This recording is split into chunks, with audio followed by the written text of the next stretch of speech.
మరొకసారి మాట చదువుకుని న్యాయాధిపతుల గ్రంథము 15వ అధ్యాయము 18వ మాట మరొకసారి చదువుకుందామండి. అప్పుడు అతడు మిక్కిలి దప్పికొనినందున యెహోవాకు మొరపెట్టి నీవు నీ సేవకుని నీ చేతి వలన ఈ గొప్ప రక్షణను దయచేసి తరువాత నేనిప్పుడు మరొకసారి మాట చదువుకుని న్యాయాధిపతుల గ్రంథము 15వ అధ్యాయము 18వ మాట మరొకసారి చదువుకుందామండి. అప్పుడు అతడు మిక్కిలి దప్పికొనినందున యెహోవాకు మొరపెట్టి నీవు నీ సేవకుని నీ చేతి వలన ఈ గొప్ప రక్షణను దయచేసి తరువాత నేనిప్పుడు దప్పి చేతను చచ్చి సున్నతి పొందిన వారి చేతిలోనికి పడవలెనా.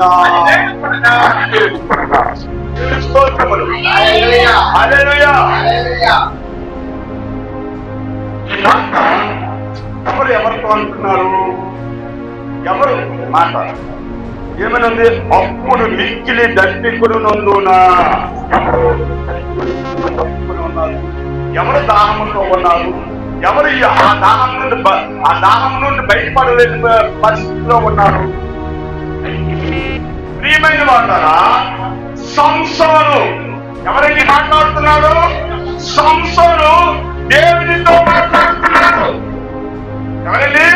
సంసోను దేవునితో మాట్లాడుతున్నాడు. దేవునికి ప్రార్థన చేస్తున్నాడు. దేవుని పాదాల పట్టు బ్రతికిస్తున్నాడు. ఎవరయ్యా? సంసోను. ఎందుకు బతిమాలుతున్నాడంటే సంసోను గొప్ప ఆ ఫిలిష్తీయులు సంసోను మీదకు వచ్చి యుద్ధము చేసినప్పుడు ఆ సంసోను ఆ యొక్క 1000 మందిని హతము చేసిన తరువాత దాహం వేస్తున్నాడు. ఎవరికి? సంసోనుకి. జాగ్రత్తగా వెళ్ళండి.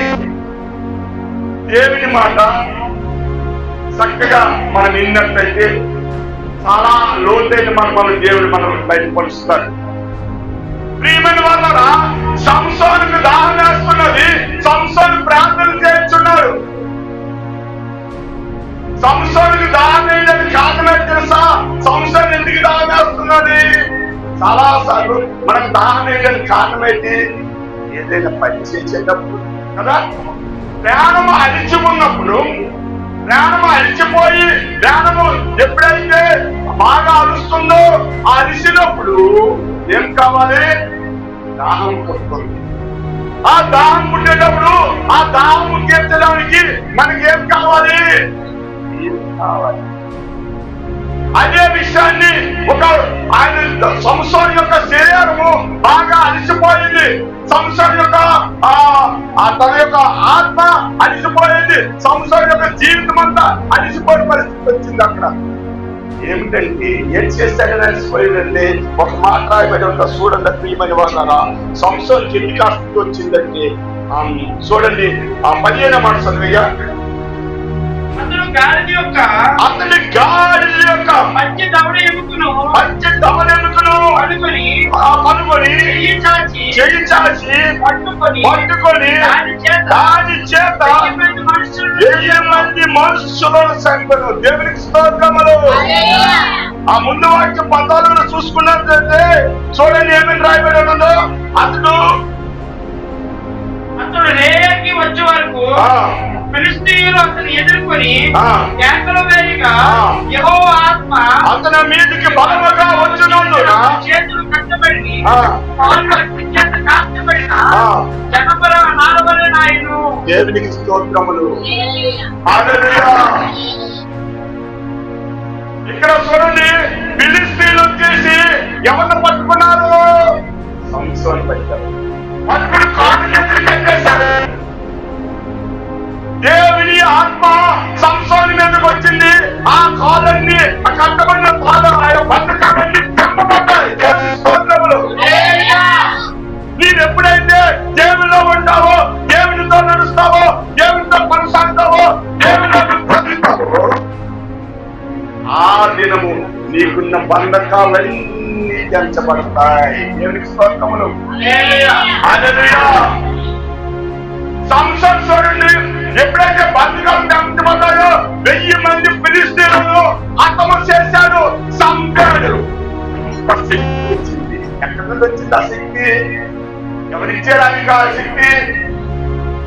తల్లిదండ్రులు ఇచ్చాడా? ఆయన బంధువులు ఇచ్చాడా? ఆయన అన్నదమ్ములు ఇచ్చాడా? ఆయన స్నేహితులు ఇచ్చాడా? ఎవరి నుండి వచ్చింది ఆయనకి అంత శక్తి, అంత బలం ఎక్కడి నుండి వచ్చింది? దేవుని ఆత్మ వలన. దేవునికి స్తోత్రములు. హల్లెలూయా. ఎప్పుడైతే 1000 మందిని చంపాడు ఆ సంసోను దాహముతో, ఇప్పుడు చదువుకున్నగా అతడు మిక్కిలి దప్పికొని ఉన్నాడు. ఒక వ్యక్తి 1000 మందితో యుద్ధం చేయడం ఆశామాషాల అంత సులువైన పని. దేవుని యొక్క ఆత్మ ఎంత గొప్పగా ఆయన ఆవరించి ఉండే కానీ అంత గొప్ప కార్యం చేయలేరెవరు. దేవుని ఆత్మ అంత గొప్ప కార్యం చేయాలంటే, అంత గొప్ప కార్యం నెరవేర్చబడాలంటే దేవుని ఆత్మ ఎవరి మీద రావాలి? యుద్ధమ చేస్తున్నటువంటి దేవుని పక్షాన ఉంది నిలబడి యుద్ధమ చేసిన వ్యక్తి పైన ఉండాలి. 1000 మంది ఒక పక్క, ఒకే ఒక వ్యక్తి ఇక్కడ ఒప్పుకున్నాడు. ఎవరో ఒక్క వ్యక్తి సంసోను. ఎవరితో యుద్ధం చేస్తున్నాడు? ఫిలిష్తీయులతో యుద్ధం చేస్తున్నాడు. ఎంతమందితో యుద్ధం చేస్తున్నారు? 1000 మందితో యుద్ధం చేస్తున్నాడు. ప్రియమైన వాళ్ళరా, తెలుసు. అందుకే ఆ యుద్ధం చేసిన తర్వాత ప్రాణం అలిచిపోయి ఉన్నది, ప్రాణము అలిచి ఉన్నది, దాహం వేస్తున్నది. దాహం తీర్చేవాడు ఎవరైనా గుర్తెరగాడు, ముందుగా తెలుసుకున్నాడు. ఆయనకి తెలుసు, ఆయనకి తెలుసు. ఎందుకు తెలుసా? మన దేహము దాహము తీర్చే దేవుడు, మన దేవుడు ప్రతి అవసరము తీర్చే దేవుడు. ఎవరికి స్తోత్రములు. ఆ విషయాన్ని గుర్తించాడు ఎవరు? సంసోను. నీవు నేను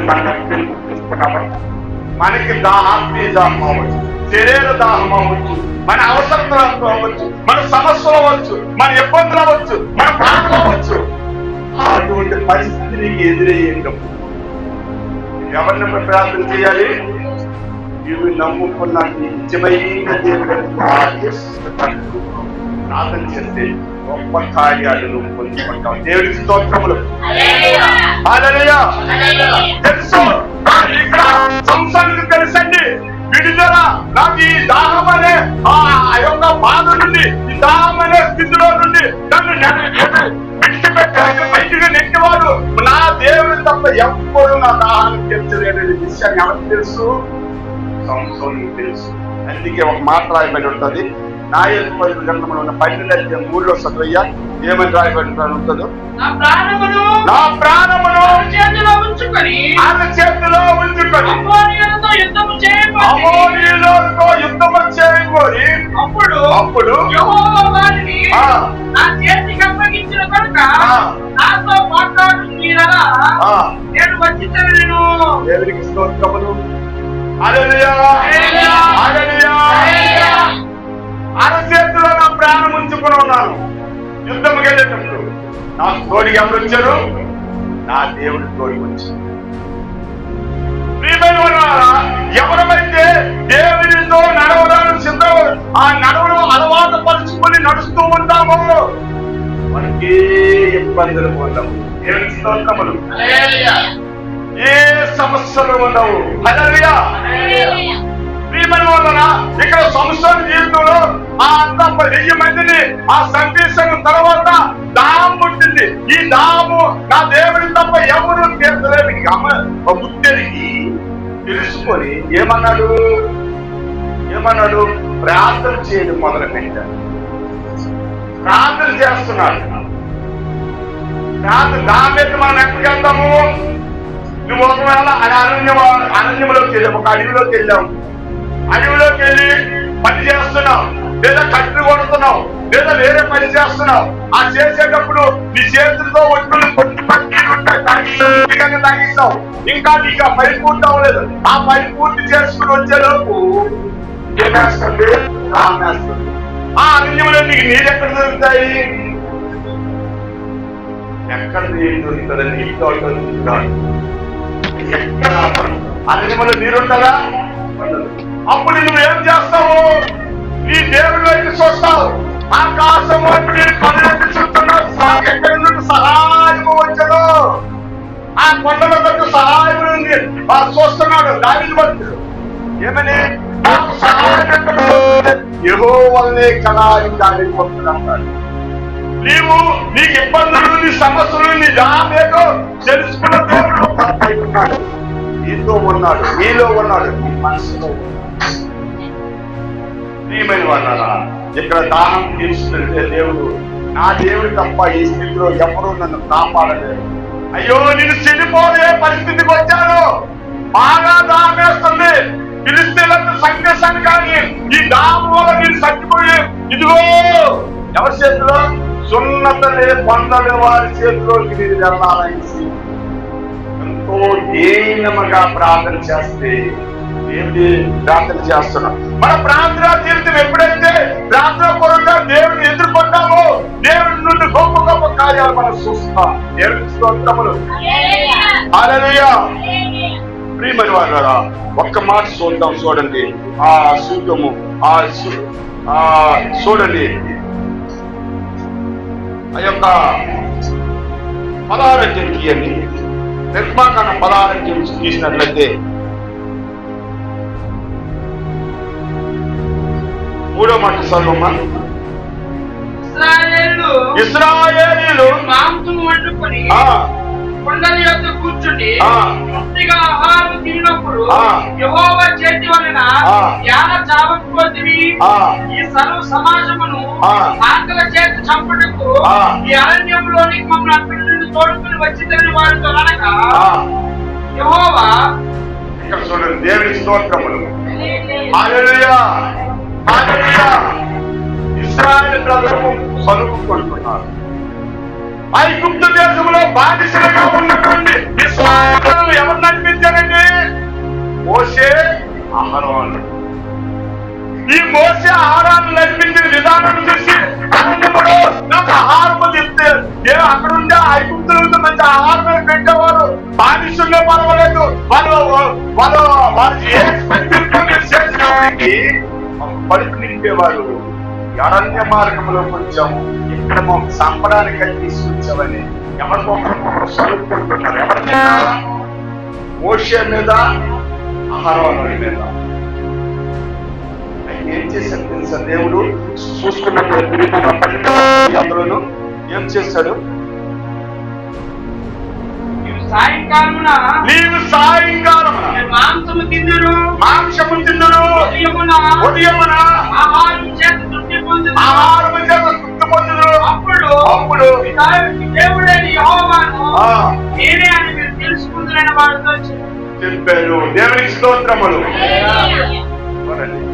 ఎప్పుడైతే అహరోనులు మోషే ఇరువురు కలిసి దేవునికి మొరపెట్టారు, ప్రార్థన చేశారు.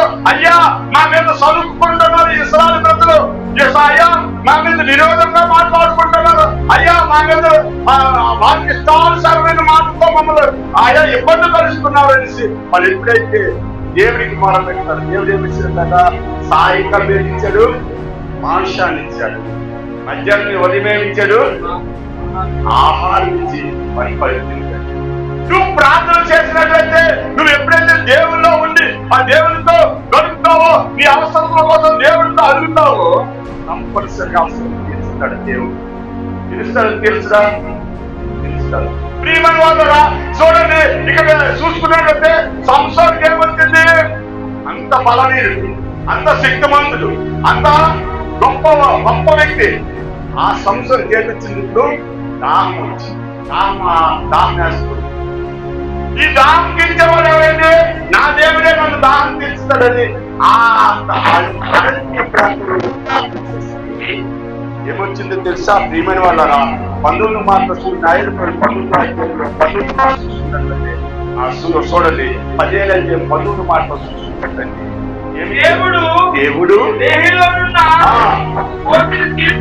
ఒక గోతిని తీర్చును, దాని నీళ్లు బయలుదేరును, తాగిన తర్వాత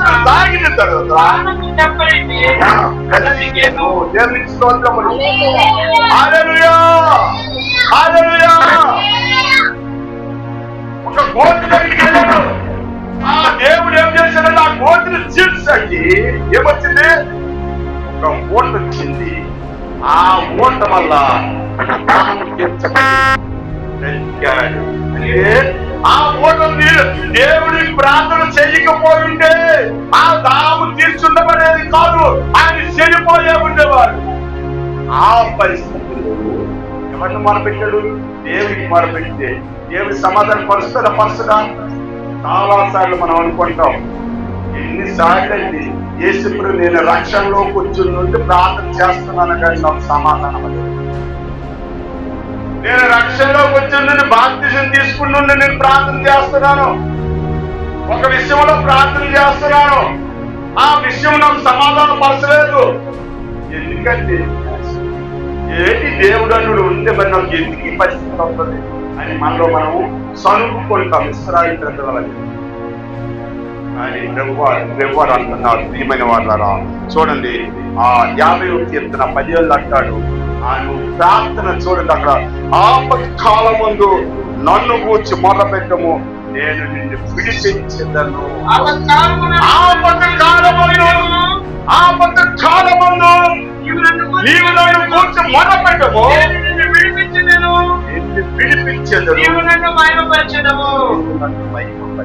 దేవునికి స్తోత్రములు. ఇక్కడ ఎవరికి ఆపొచ్చింది? సంసోనుకు. ఎవరికి మొదలుపెడుతున్నారు? దేవుడికి మొదలుపెడుతున్నారు. దేవుడు ఏమిచ్చాడు? ఓటిచ్చాడు. ఆ గొయ్యిని చీల్చి నీరిచ్చి బ్రతికించాడు. వచ్చినప్పుడు నువ్వు పక్కింటి వారితోనూ ఎదురింటి వారితోనూ స్నేహితులతోనూ బంధువులతోనూ నీ కష్ట చెప్పుకోవడం కాదు, వాటన్నిటికంటే ముందు నీవు చేయవలసిన మొక్క పని ఉన్నది, అది నీ దేవునితో చెప్పుకోవాలి, నీ దేవునితో మాట్లాడాలా, నువ్వు నమ్ముకున్న నీ దేవునితో గడపాలా. ఆ కార్యం నెరవేర్చబడతాది. ప్రియమైన వాళ్ళ దేవునికి స్తోత్రములు. అంటున్నాడు 23:3 అంటాడు. చూడండి తొందరగా తీద్దాం. నాకు మొదలుపెట్టము, నేను నీ కొందరించను,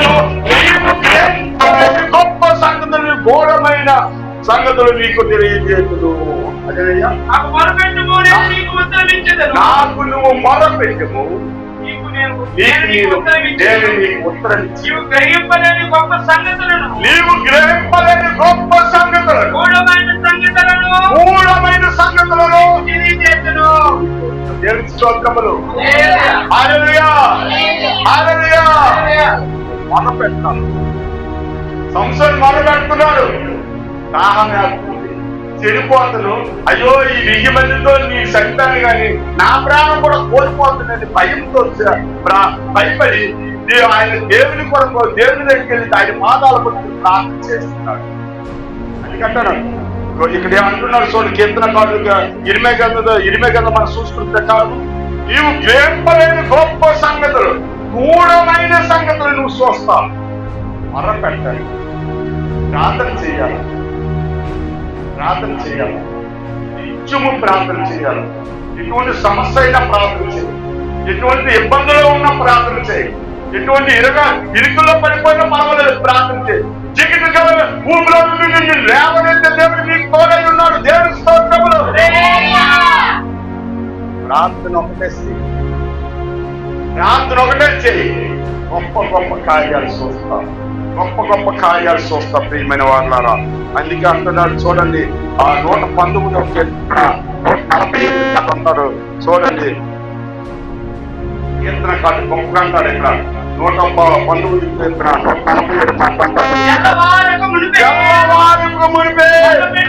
నేను మొదలుపెట్టింది నీ మాట మీద ఆశ పెట్టుకుని ఉన్నాను. దేవునికి స్తోత్రములు.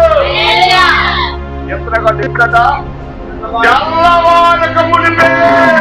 ఎంతమంది తెల్లవారక మునిపి ప్రార్థన చేస్తున్నారు? ఎంతమంది లేచిన ప్రార్థన చేస్తున్నాను? ఒకసారి మనకి మనం పరిశీలన చేసుకోవాలి. అయ్యో, నా దేవుడు నాతో ఈ రోజు మాట్లాడాడు, నా దేవుడు నా ప్రభువు నాతో మాట్లాడాడు. నేను తెల్లవారిన మునిపే లేచినంటే నా దేవునితో నేను గడుపుతాను, నా దేవునితో నేను మాట్లాడతాను, నా దేవునికి నా సమస్య చెప్పుకుంటాను, నా దేవుడే నన్ను నడిపిస్తాడని నువ్వు గొప్ప విశ్వాసంతో ప్రార్థన చేయి, సమాధాన పరుస్తాడు. దేవుని స్తోత్రములు. హల్లెలూయా, హల్లెలూయా. సంసోనుకు ఉన్నటువంటి సమస్య ఏంటి? దాహం అనే సమస్య. ఆ సమస్యకి ఎవరి దగ్గరికి వెళ్ళాడు? దేవుని దగ్గర మనం పెడుతున్నాడు. నీకు సమస్యల దగ్గరికి ఎవరికి వెళ్ళాలా? ఎక్కడికి వెళ్ళాలి? మన దేవుడి దగ్గరికి వెళ్ళి ప్రార్థన చేయి. అంతేగాని ఈ సమస్య వచ్చినట్టే ఎవరెవరికో చెప్పి ఎవరెవరో తీర్చేస్తారని, ఎవరెవరో ఏదేదో చేసేస్తారని నువ్వు ఆలోచించినంత కాలము నీకు ఆ సమస్యలు విడుదల కలగని దేవుడితో నువ్వు చెప్పుకుంటే తప్ప ఈ సమస్యలు నువ్వు బయటపడలేదని దేవుడు మాట్లాడుతున్నాడు. దేవుడికి స్తోత్రములు. హల్లెలూయా, హల్లెలూయా. తెల్లవారికి మునిపే ప్రార్థన చేయమంటున్నాడు. నేను ఎల్లాను ప్రార్థన చేస్తున్నాను అనేసి కీర్తన వాడు అంటున్నాడు. తెల్లవారికి మునిపే యేసు వారు కూడా ప్రార్థన చేసిన మార్చుకుంటామా? చూడండి చూడండి మార్చు వార్త 1వ అధ్యాయము 35 మార్క్స్ వార్త 1వ అధ్యాయము 35వ మాట. లేచి ఆయన లేచి ఇంకను చాలా చీకటి ఉండగానే బయలుదేరి అరణ్య ప్రదేశములకు వెళ్ళి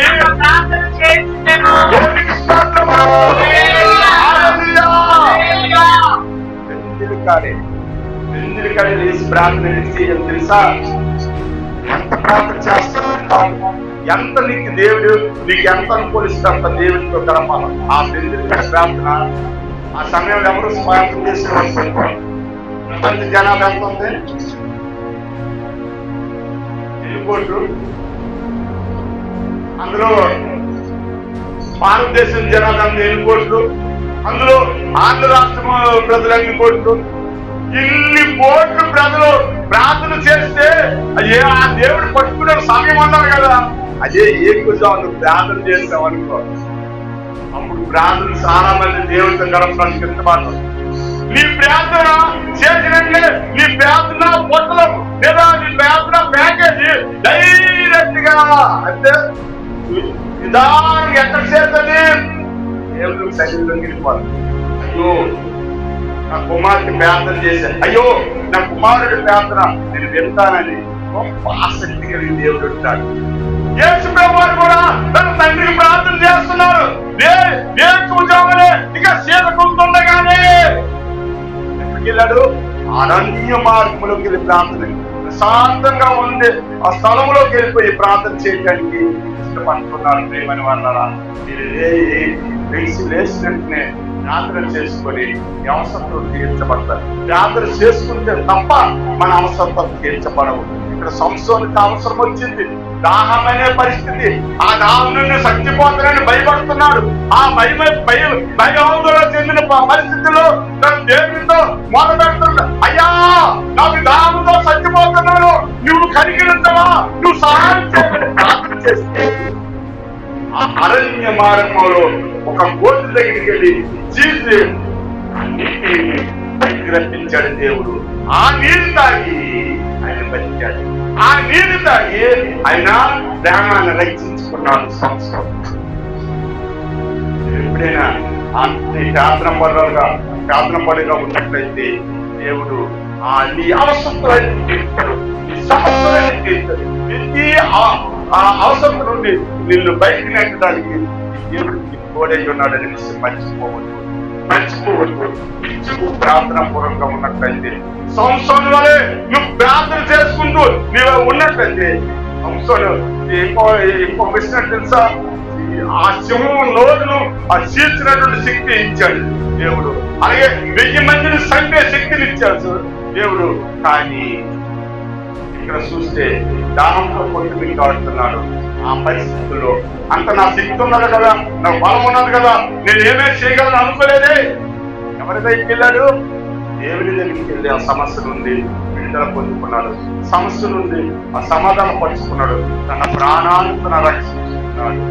మనము కూడా నిత్యము ఆయనకు కొనసాగి ఆయన ఆరాధించి ఆయన ప్రార్థించి, అయ్యా ఫలానా సమస్యతో నీ మందిరానికి వచ్చాను, ఈ సమస్యను నన్ను లేవనైతే దేవుడు నీవని నేను తెలుసుకోవడానికి గొప్ప మాట ద్వారా ఈ శాపం ద్వారా మాతో మాట్లాడేదని ఈ సమయంలో నిర్మాణం చేసుకుంటే ప్రార్థన చేయి, చక్కగా దేవుడు ఆశీర్వదిస్తాడు. ఈ సమస్యలన్నింటినీ విడుదల చేస్తాడు. అయితే కృప దేవుడు మనందరికీ దయచేయుగాక చేసుకుందాం.